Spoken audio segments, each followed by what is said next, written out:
বিসমিল্লাহির রহমানির রহিম। প্রিয় শিক্ষার্থী বন্ধুরা, এখন তোমাদের জন্য এমন একটি বৈজ্ঞানিক পদ্ধতি নিয়ে আসছি যে পদ্ধতির মাধ্যমে তোমরা সহজেই পড়া মনে রাখতে পারবে। আশা করি মনোযোগ দিয়ে শোনো এবং প্রয়োগ করো, অবশ্যই তোমরা সার্থকতা পাবে এবং সহজেই পড়া মনে রাখতে পারবে। এখনই শুরু করতে যাচ্ছি সেই 5টি বৈজ্ঞানিক পদ্ধতি। তার প্রথমটি হলো বিরতি নিয়ে রিভিশন। জার্মান মনোবিদ হারমান এবিন ঘোষের মতে যে কোনো কিছু পড়ার 1 ঘন্টা পর সেটি মাত্র 40% আমাদের মনে থাকে। তাই আমাদের উচিত তাৎক্ষণিক রিভিশন না দিয়ে একটু বিরতি দিয়ে একই বিষয় আবার পড়া, তাতে পড়া মনে থাকার সম্ভাবনা বেড়ে যায়। বিরতি দিয়ে বারবার পড়লে যে কোনো পড়াই মনে থাকে অনেক দিন। 2 নম্বর, ফাইনম্যান পদ্ধতি। পদার্থবিদ রিচার্ড ফাইনম্যান প্রিন্সটন বিশ্ববিদ্যালয়ে পড়ার সময় এই পদ্ধতি উদ্ভাবন করেন। কোনো কিছু খুব সহজভাবে অন্যকে বোঝানোর পদ্ধতিকে ফাইনম্যান পদ্ধতি বলা হয়। যে কোনো কিছু পড়ার পর তা অন্য কাউকে শেখানোর চেষ্টা করলে সেই পড়া আপনার মনে থাকার সম্ভাবনা বেড়ে যায় অনেক গুণ। কোনো কিছু শেখানোর সময় আপনাকে সেই পড়াটি নিজের মতো গুছিয়ে সংক্ষেপে করে নিতে হয়, করতে হয় আলোচনা, যা পড়াটি মাথায় গেঁথে যাওয়ার সম্ভাবনার ক্ষেত্রে দারুণ ভূমিকা রাখে। 3 নম্বর, পোমোডোরো পদ্ধতি। পড়াশোনার মাঝখানে মুঠোফোনে হাত দিয়ে ফেসবুক, ইউটিউব দেওয়া কিংবা অন্যমনস্ক হয়ে যাওয়া আমাদের এক নিত্য সমস্যা, যার ফলে পড়াশোনায় ব্যাঘাত ঘটে এবং পড়া ঠিক মতো না হয় তা মনে থাকার সম্ভাবনা কমে যায়। এ সমস্যা থেকে মুক্তি পেতে পোমোডোরো পদ্ধতি অনুসরণ করা যেতে পারে।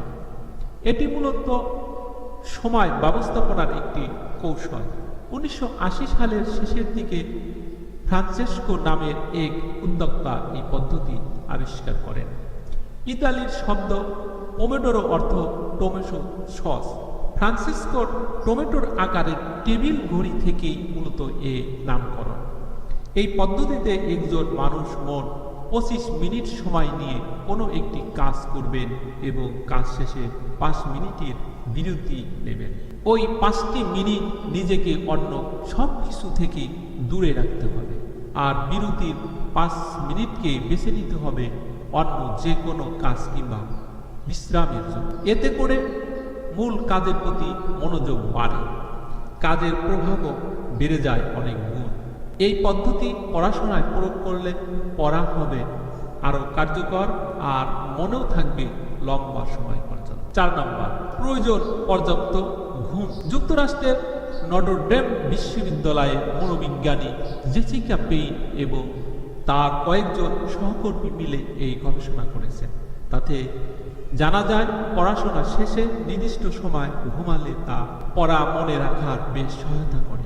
তাই লম্বা সময় পড়াশোনার পর কিছুক্ষণ ঘুমিয়ে নেওয়ার বিকল্প নেই। যারা সারা রাত জেগে সকালে পরীক্ষা দিতে অভ্যস্ত অনেক সময় দেখা যায় তাদের পরীক্ষা খারাপ। এই গবেষণা থেকে নিশ্চয়ই এর কারণ বোঝা যায়। 5 নম্বর, নেমনিক পদ্ধতি। অনেক ছোট তথ্য মনে রাখার ক্ষেত্রে এই পদ্ধতি বেশ জনপ্রিয়। ছড়া, গল্প, ছবি ইত্যাদির মধ্যে তথ্য যুক্ত করে মনে রাখাকে আরও সহজ করাই হচ্ছে এই পদ্ধতির মূল বৈশিষ্ট্য। মূলত ভোকাবুলারি, বিভিন্ন সাল কিংবা যে কোনো ছোট তথ্য মনে রাখার ক্ষেত্রে এই কৌশল হয়ে উঠতে পারে বেশ কার্যকর। যদি এই 5টা পদ্ধতি অনুসরণ করো, অবশ্যই ভালো ফল পাবে। আমি আশা করি। সবাই ভালো থাকো।